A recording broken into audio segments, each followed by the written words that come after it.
everyone, welcome back to my channel. My name is Jennifer, and in today's video, I'm going to be unboxing, assembling, and demonstrating DEWALT's 20V MAX Brushless Edger. There are some stats I'll be reading to you in just a second. They reference the 4 amp hour battery, so that's what I'll be using for this demonstration. All right, before I take it out of the box, I always like to go over some of the key features that it calls out specifically. This is a 20V MAX Brushless Edger, and you're gonna get the tool only if you buy this model number, which is DCED400B. Is compatible with the whole DEWALT lineup. You can get 1,568 feet of edging per charge. So it's 26% lighter than the CMEED 400 corded edger. You can adjust the blade depth up to 2 inches. The blade size is 7.5 inches. The tool weight is 7.9 pounds, which is always a factor for me. Luckily, it looks like most of this rests on the ground and rolls with the wheels. It isn't like you're holding it like you would, say, the pole trimmer, which I just did, and that thing was a heavy sucker, but a good tool nonetheless. And it has a standard 3-year limited warranty, 1-year free service contract, and a 90-day money-back guarantee. All right, let's get it out of the box. Here's the handle, and it looks like it comes with its own Allen key. You are going to get a manual, so make sure you read over this because I'm not going to go over everything, especially some of the safety warnings. You'll want to make sure that you look at that. I also want to caution you, sometimes I see videos from other creators and they talk about modifying things or using accessories that aren't the DEWALT line, and be very careful with that because that does void your warranty right off the bat. All right, I don't think there's going to be a whole lot to assembly, and it looks like these are just empty. Sometimes I'm afraid to throw things away and like lose a key part that I didn't know was in there. All right, so here's everything. Let me show you just up close. So here's a look at, there's the power head there. I thought I'd have to put the wheels on. They already come installed. I actually, before I saw this, I thought it was going to be a string line like my trimmer, but it actually is a metal blade. So obviously you'll want to be very careful. And it already, if you need to replace it, just make note that this side of the blade faces out. Let me measure these wheels real quick. This one's about 1.5 inches. And then this one down here is about 3.5 inches. All right, sometimes you'll see like the trigger and then like a safety part where you have to hold down. I think my chainsaw is set up like that, where there's the trigger and then like an extra part, but here they've included it in the actual switch. So it's like a 2-part. You have to hold that part down and then push that to activate it. It does have a nice, comfortable grip with that rubber over molding. All right, I don't see any written assembly instructions. They just have pictures. So basically, you need to slide these 2 parts together, and there is a pin, and then we're gonna tighten. I think we're gonna need this Allen key. Okay, so it shows this just slipping onto here, but I can't, kind of fighting it a little bit. This part does not want to slide onto there, so I'm gonna actually loosen that so that that will go over it. There, okay, all right. So you're gonna have to loosen these bolts, otherwise that part won't slip on there. So then you're gonna have to push in that pin. Oh my gosh. And work it, there we go. Then you work it down and then go ahead and tighten these bolts.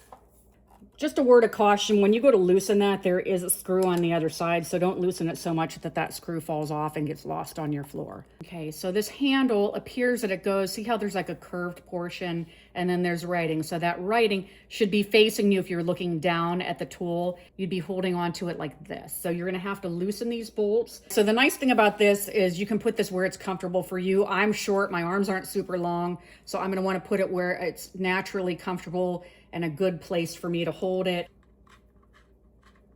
And it doesn't look like there is like some kind of a screw on the other side, but obviously we're not gonna wanna lose that. So I'm gonna put it, I have a tray that has magnets, but we're gonna need to take these completely off.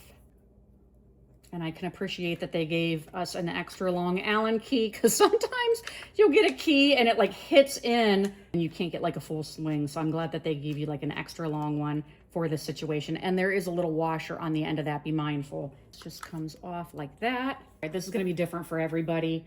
For me, probably right around here would feel natural. But if you have long arms, if you're a bigger guy or girl, maybe down there, but you can put this wherever you want in this section. Okay, so just go ahead and put that back on. All right, so I'm just gonna get these started, and then after they're all in place, I'll go back and tighten them completely. All right, and that is pretty much all there is to assembly. I'm really surprised it didn't come with a tool to change that, unless it's in the box somewhere and I'm unaware of it. I'm sure I have something to change that out. All right, I'm gonna be honest. These directions are very light on how to use this. They're relying very heavily on pictures. Okay, so the buttons on this working end that you're gonna need to know about. This is what's going to adjust the edge guide, which, look, when you pull this, it pops out like that. So there's your edge guide, and then to adjust your depth, it's this lever right here. There's little presets. You can either go like here, here, here, and that's about it. Those three, there, there, and there. Those are your choices, okay? So in that position, you're looking at about 2 3/4 inches. So that's gonna be like the deepest setting. And okay, then you'd be rolling there. So if you want to have a real deep cut, you'll have it in this position, and then that's like medium, and then that would be like where this is just barely hitting. So I think for demonstration, I'm gonna start off with it like that until I see how deep. All right, so let's take it outside and give it a whirl. Okay, I'm really excited about this product because I have this brand new concrete driveway, which I love, but the only downside to this is when I'm mowing, and even if I take my mower over top of this, I have vegetation, grass, weeds, whatever, that overlaps. So this is a perfect use for this. Okay, so I'm gonna put my battery in, and I do have on proper shoes. I'm definitely going to wear eye protection because something could fly up.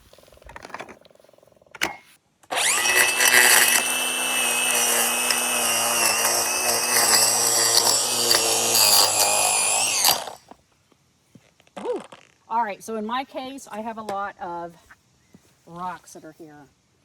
You definitely want to make sure that that is protecting your surface. Look how close that comes.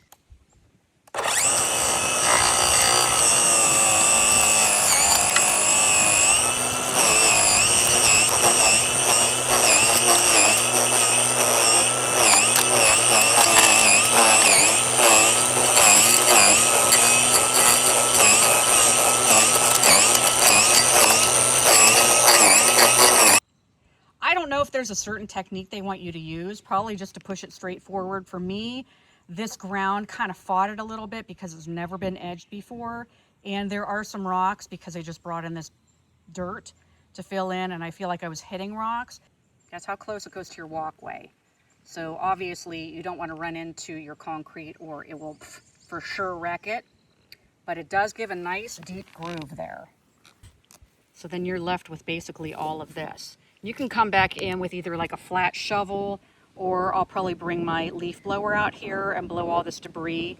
And then when I go to mow next time, now the lawn is cut back to that distance.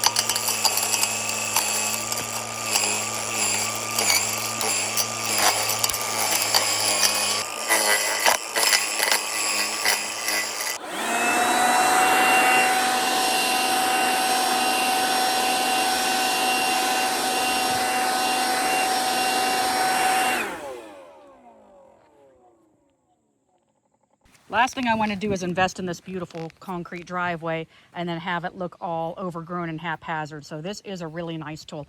All right, I'm actually going to take this to another area.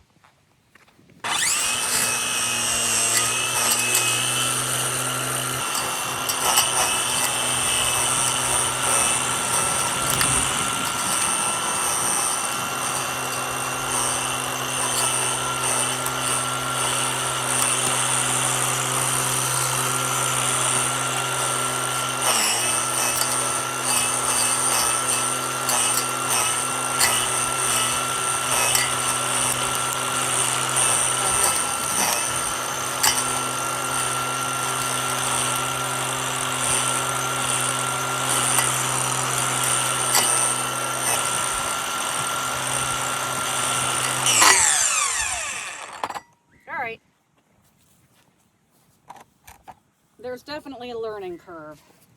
All right, that try was much better. I just had to build up a little bit of confidence getting close to my concrete. I'll just need to come in with my blower and blow that out. One thing I don't like though is if the ground is somewhat wet, which we had rain yesterday, there was a buildup of dirt in this guide. I don't know if it's so much in here, but it was definitely here and probably at the end. And then my wheels also are very dirty. So you can see where I went. And then here's an area back here that I really didn't film in yet, just the straight edges. I did lower it all the way. So if you don't want the dirt buildup, that's probably the best way to not get that. Although I felt like if it wasn't lower, it wasn't getting into the root of the plant. You'll have to kind of test it to see what is easiest for you. Okay, so it is quite dirty. I just wanted to double check because I thought I would get a hose. Do not immerse appliance in water or squirt with a hose. I think probably the best thing to do would maybe be for me to let the dirt dry and then blow it off with the leaf blower, or like take just a cloth and wipe it. But there's the answer to the question that I had about cleaning it. This is something that is definitely going to come in handy. It already, I mean, you can see that little area up there I didn't do at the very top where it curves, but you can tell night and day difference. So yeah, like it. So I hope this video was helpful. If there's anything that you'd like to know that I didn't cover, please leave it for me in the comments. I will leave shopping links in the description for your convenience. Also, if you aren't already a current subscriber, I hope you'll hit that follow button. You can also find me on other social media platforms like TikTok, Instagram, and Facebook. As always, thank you so much for watching, and until next time, take care.